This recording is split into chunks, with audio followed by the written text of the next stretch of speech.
Okay, our next guest and speaker for this morning is Mr. Dan Wolf. He will tell you firsthand the extraordinary impact the Easter Seals had on his family, Dan's daughter Macy and son Gus. Both received services from this center.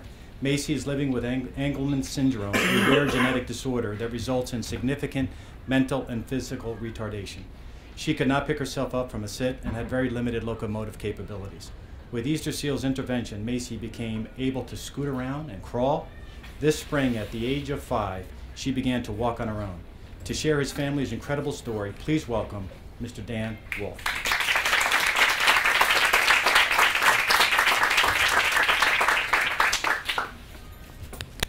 Should I do a test?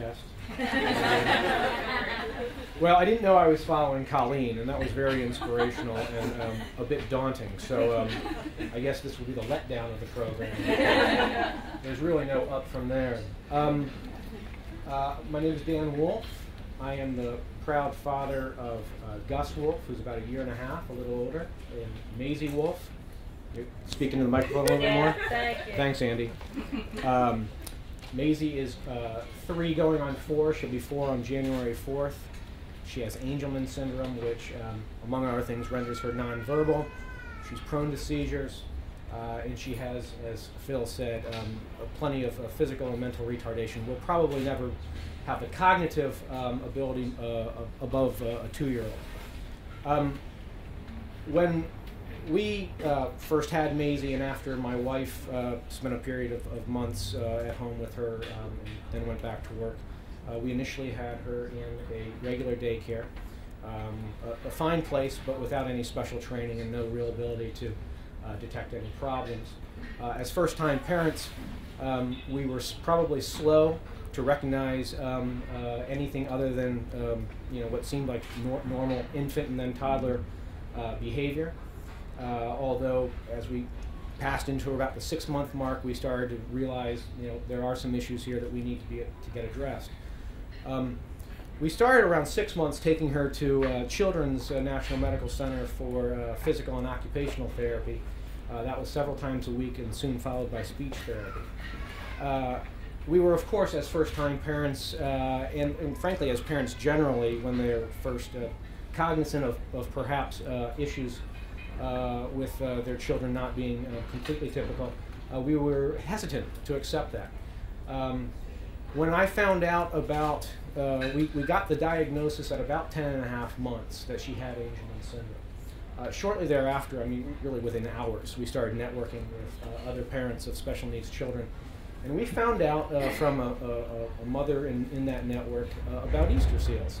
And I've got to say that up to that point, my only knowledge of Easter Seals was that my grandmother, when I was a kid in Dayton, Ohio, got this mail from Easter Seals, and it was one of her charities that she gave to, and I had no idea what it was, and of course as a child I didn't care. But I heard this again as a parent and investigated it, and the concept, and let me just say, and this is why I wanted to speak here today, the concept that an institution would take early childhood care in a classroom environment with therapists on site, in an inclusive environment, not just of special needs children, but of also typically developing children, seemed like a genius idea, and we immediately set about to find out who Jill Chimka was and how we could reach her, because that was the person's name who we were given. And I've got to say, we are eternally grateful that Easter Seals found a spot for Maisie, and then about a year and a half later, Gus followed. As far as the program here today, speaking of the importance of early childhood, detection of disabilities, I can't imagine. I was looking at these stats that are in the pamphlets passed out, and it speaks of 25% of young children. Fewer than 25% of young children in the District of Columbia are diagnosed at an early age. And that's frightening to me, because it's frightening to me as a parent of a special needs child of what I would have been facing had we not been able to get this diagnosis and the treatments that, among other places, Easter Seals was able to provide. And it's not just about Maisie. As Phil mentioned, my son Gus was also here. And you know, the benefits that Gus receives and the other typical children, again, looking at the stats, it's about 60% of the population of this school. The inclusive environment benefits not only Maisie, who gets to be embraced and embrace typical peers and to learn from them to pick up her fine and gross motor development skills, but my son Gus and others like him learn when spending their formative years in an inclusive environment with children of special needs is no different really than spending their years with children of different ethnicities. And so that inclusiveness, both with respect to the diverse population ethnicity-wise and also the diverse population ability-wise, I think makes our children better children and ultimately better adults down the road. So I wanted to thank Kate and Jill and all the therapists here, because it really has made a difference in our life. And our daughter Maisie has transitioned to St. Coletta, which is a school on Capitol Hill that deals with special needs, but it was because of the therapy she received here that we think made her able to transition into that different environment. So that's what I have to say, and thank you very much.